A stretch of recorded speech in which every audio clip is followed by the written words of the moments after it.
Hello and welcome to this general election debate for Congressional District 2. This debate is sponsored by Clean Elections, the state's nonpartisan voter education agency. My name is Nohelani Graff, and I'll be moderating today's debate. Our format is going to be a little different today. We're hosting a 30-minute one-on-one discussion since only one candidate has agreed to participate. The incumbent, Representative Eli Crane, has declined our invitation. Thanks to a partnership with the Clean Elections Commission and the Arizona Media Association, we are working to make sure all 2024 debates are the most accessible in Arizona history.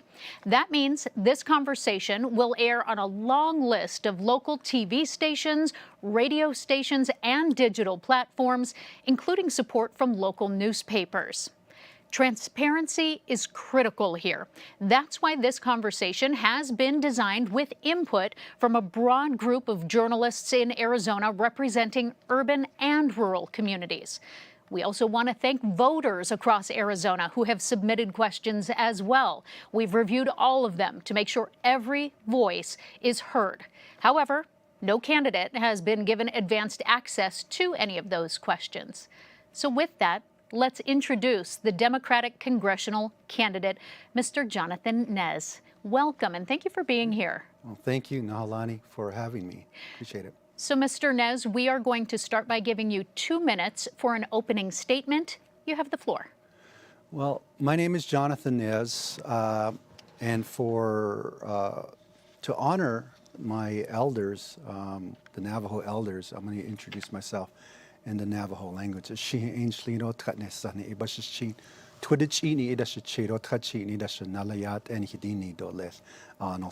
what I said there is my clans, and also, just honoring our elders and our code talkers as well, and all our veterans and our warriors that have served this great country of ours.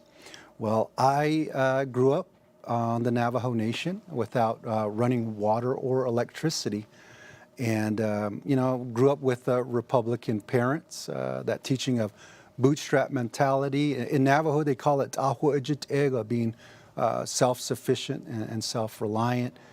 Growing up there on the Navajo Nation was an awesome life. My parents instilled into me, that you can do whatever you want. And I did have my grandfather was a council member.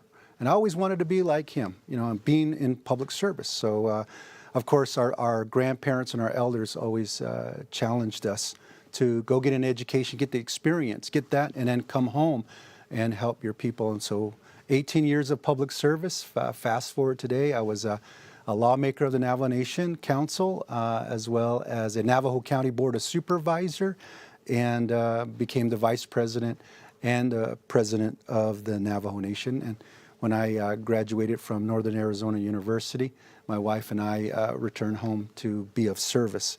And I appreciate the opportunity to be here and to share, some of our thoughts and what we've heard all across the district. Now, Mr. Nez, tonight might look like a one-man show to those watching, Right. But your opponent, Eli Crane, is still very much a part of this conversation. Mm-hmm. He is the incumbent who did win his party's primary handily. So do you think that him not being here tonight is a signal to voters, sending a message of bold confidence that you pose little competition, or is it a misread that gives you the advantage? Well, I can't tell you what he's thinking right now, but he has missed 2 debates thus far. And I'm sure the constituents in District 2 want to hear what he has done thus far, being in office for a little bit over a year and a half. And, I think there's really not much to report, as you have seen. There's a lot of dysfunction in Washington, D.C. Last October in 2023, around that time, we saw, a speaker being ousted, coming to a brink of a government shutdown. and just an extreme group of representatives that are making it very difficult for this Congress to function. And I think many of you know and remember the days when Republicans and independents, Democrats worked together. And, you know, it's not happening now. What we need is someone that knows the district. You know, I was born in the district.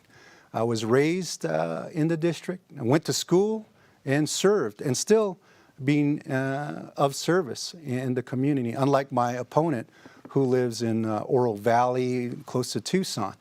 What we need is someone in Congress that knows the issues of the district. And, you know, I am vying to be the first Native American to be elected from the state of Arizona to Washington, D.C. in the halls of U.S. House of Representatives. So this is a chance for voters to get to know you a little bit better. So for those who are not familiar with how tribal government works, how did your work as president of the Navajo Nation prepare you for the U.S. Congress? Well, let me go back a little bit.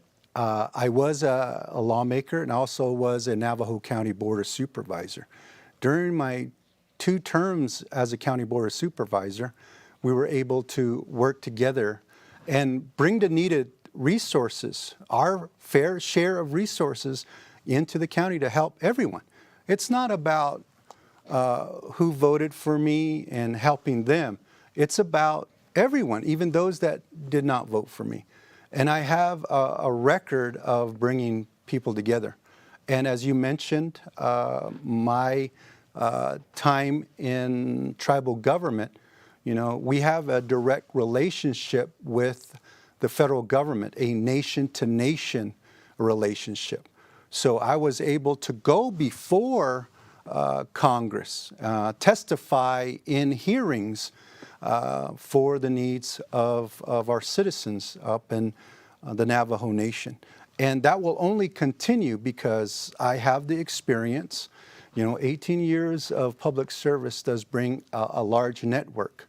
And of course, my opponent has been in service in the military, and we thank him for his service, and we thank all our military men and women who have served, as well as the families. Let's not forget the families.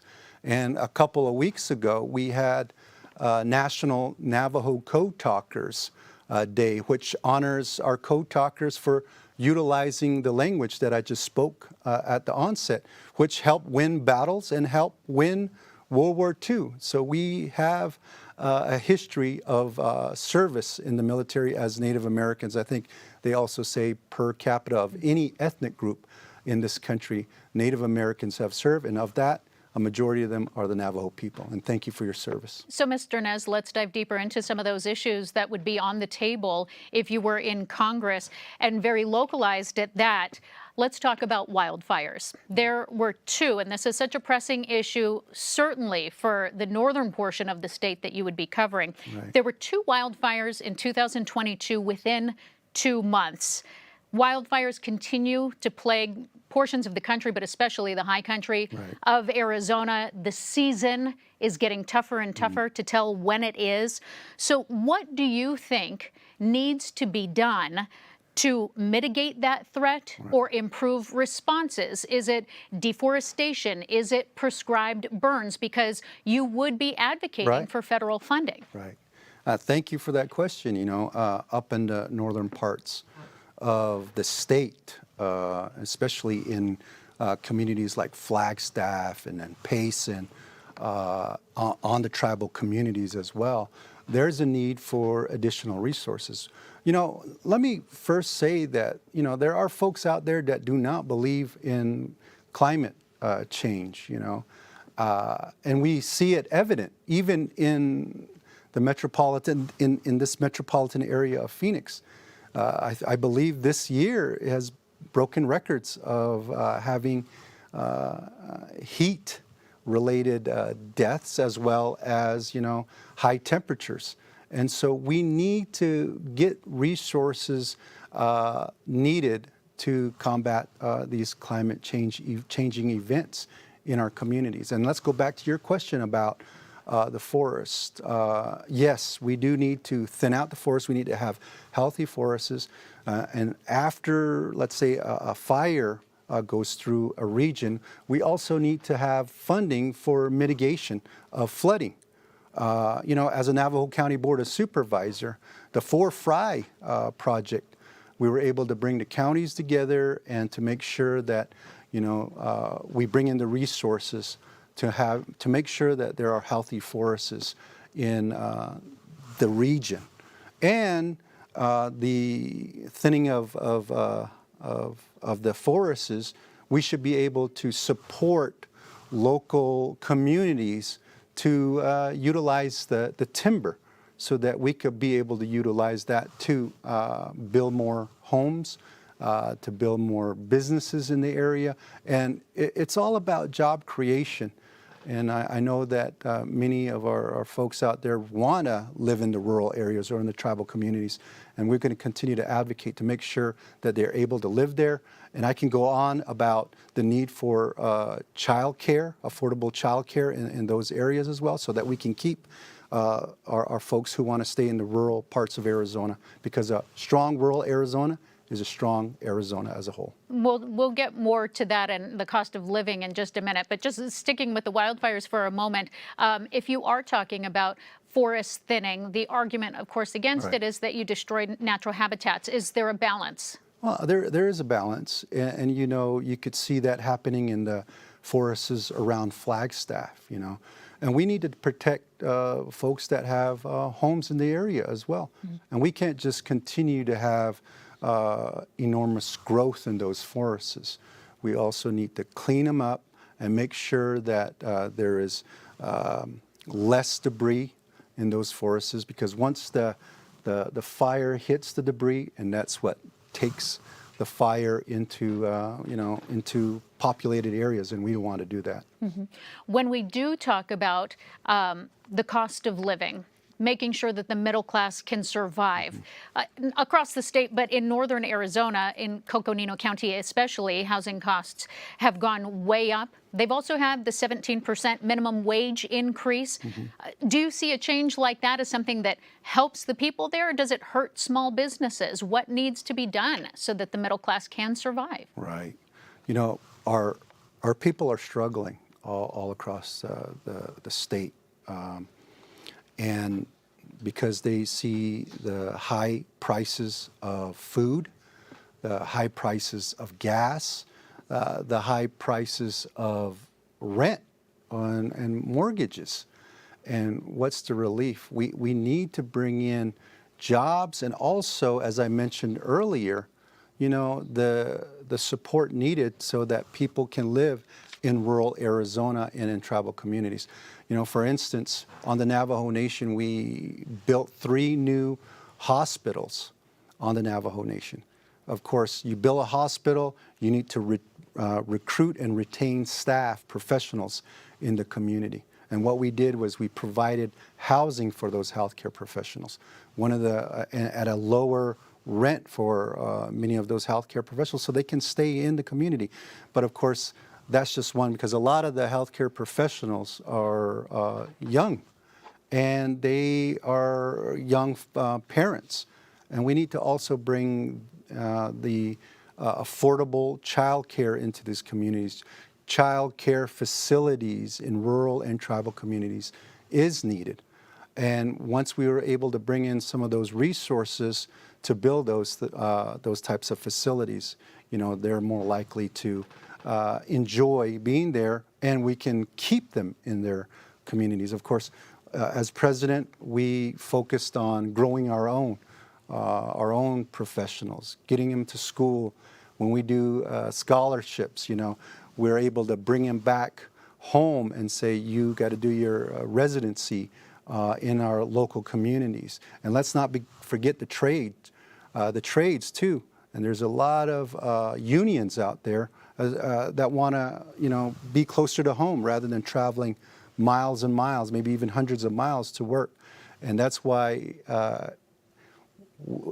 funding is needed to bring back into our state so that, you know, our people can stay in the state. It's strong. It'll be a stronger state if our rural relatives or rural people come back and help out in their communities. Well, you mentioned expanding hospitals for healthcare, and certainly in a lot of the rural areas, telemedicine has expanded to try and give them access, but we also still have many communities on the nation, as you know, that don't have access to the internet. You said you grew up with no electricity. Some now are even still getting electricity for the first time. So what do you think needs to happen to change that when it comes to access for rural communities to technology, to healthcare? What else can be changed on a federal level?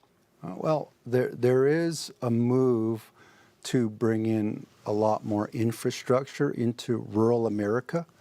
And I just want to say thank you to the previous administration, the Trump administration, and now the Biden administration for, you know, historic amounts of dollars for infrastructure all across the country.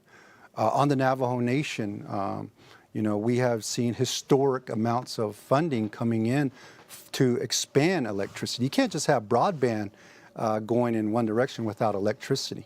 And to better the quality of life, you also need water in these communities. We have a lot of growth areas throughout the state of Arizona, and the need for water has been one of the biggest questions that I have received from, you know, Globe and Florence and all the way into the city of Maricopa, the need for water and the need for better infrastructure. We need to bring in those dollars, and I know that there is plans to have another infrastructure bill. You know, I know the argument from conservatives that will say, well, we don't want to put any more dollars on the national debt. But ladies and gentlemen, we all pay taxes, income taxes, local taxes, federal income taxes. And don't you want some of those dollars to come back into your communities to help improve the quality of life? And that is the record that I have for the Navajo Nation. And now at a larger scale, when you elect me as your congressman, I will fight hard. And again, it's not for just the people who voted for me, like my opponent. It's for everyone, because we deserve a representative that will get the needed resources back into our communities. And I will do just that, and I have a record to prove it. Well, Mr. Nez, I'm glad that you mentioned some of the other cities that are encompassed by your district, because it is the largest surface area district in the state. So parts of your district would be closer to the border, Maricopa, Casa Grande. The issue of immigration, of course, has wide-ranging impacts. But the general criticism of Democratic candidates is that they support open borders. So where do you stand? That's a good question. Well, as a Native American of this country, of these lands, you know, folks came to America to have a better life. And to this day, people are wanting to have a piece of that American dream. That's what this nation has been built on, is diversity, and also making sure that they have a better future for their children and their grandchildren. Now, I understand that there are some bad actors wanting to come in. That's where we need to bring funding and the needed resources to the border, to our Border Patrol, all the folks that are protecting us on the border, so that they can do their job, and they can do their job effectively. And we also need to make sure that the process for people coming into this country is a little quicker. There's a backlog, and we need more judges. We need more court staff, so that people that are wanting to come in this country and have a better life have that opportunity. Of course, if we put the resources into the border, they will catch the bad actors. I know that there are drugs coming across the border, and we also need to address the mental health, the behavioral health of those that are struggling. You know, I struggled myself with substance abuse, and I thank those counselors who, gave me an opportunity to see that I could be of help to the citizens and to be of help everywhere I go. And I'm sure some of our folks, and many of our folks, are wanting to get that support so that they can overcome their addiction. But at the same time, we need to make sure that the border is secure so that no bad actors come in, and also drugs don't come into our country. Well, recently there was a House bill on the table. Right. It was the Continuing Appropriations and Border Security Enhancement Act. It was a bipartisan bill. Absolutely. It did fail. Your opponent, Mr. Crane, did vote against it and against party lines. Among many things, it would have resumed construction of former President Trump's wall. It would have imposed some new rules for asylum seekers. It also would have prevented some COVID mandates. Where would your vote have gone on that one? It would go in favor of the legislation. You see, we finally saw some bipartisanship efforts. The Republicans, the Democrats, of course, the independents coming together to draft a legislation that would get the needed resources to the border.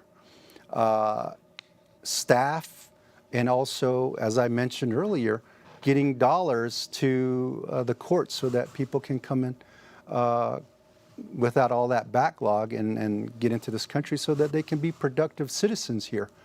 And, I know that there's going to be another attempt to introduce or reintroduce this bill in its current form. That's a start. No legislation is perfect. Right? It's something there to build upon, but that's a start. It was a big start until, the former president said we shouldn't go that direction because it's going to hurt his reelection efforts. It's supposed to be about the people, not party or for getting reelected. And I do want to, because we're starting to run down our time here, but I want to make sure that we get to some natural resources. Also, you talked about water. I also want to ask you about another natural resource, though, uranium. Some want to push for mining. President Biden named an area primed for that as part of a national monument that honors Native Americans specifically. So do you believe that growing uranium mining would help the state's economy, stabilizing energy, or is it hurting the health of people? I come from a community that has seen people ending up in the hospital because of the over 500 open uranium mines, the testing that occurs in the surrounding places. I know we are fighting hard to get RECA, the Radiation Exposure Compensation Act, reauthorized so that those folks who worked in the mine get their just compensation, as well as, putting dollars away so that we can clean up some of those uranium mines on the Navajo Nation. It's the federal government's responsibility. And as you know, the federal government opens up these federal lands for natural resource extraction, including uranium. And that is the reason why the Grand Canyon region was protected. And it was not just protected for the tribes, it was protected for all of us as Americans for the future. And I don't want to see lives lost because of cancers from the extraction of uranium in communities. But I recognize that technology gets better every year, every 5 years. If technology is in the future where, these natural resources can be used and it doesn't harm the land or harm the people, then, I'll listen to that proposal. But if there were a way to prove that uranium could be safe. Right, absolutely. Then you wouldn't rule it out. Absolutely. And for us on the Navajo Nation, the coal that was being extracted actually has contributed to black lungs for those miners in the area as well. Mm-hmm. And, any type of natural resource extraction needs to be done carefully and make sure that the health and well-being of an individual in the area is focused upon.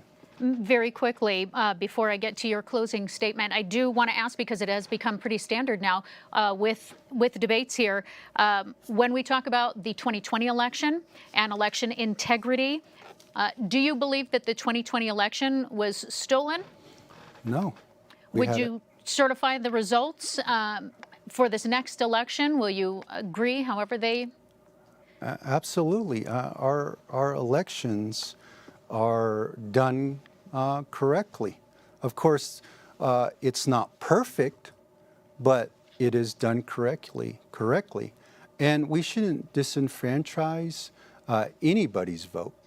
Just recently, the Supreme Court ruled that you have, in the state of Arizona, that you have to have ID to be at the polls. You know what? Some of our elders were not born at the hospital. They were born at home.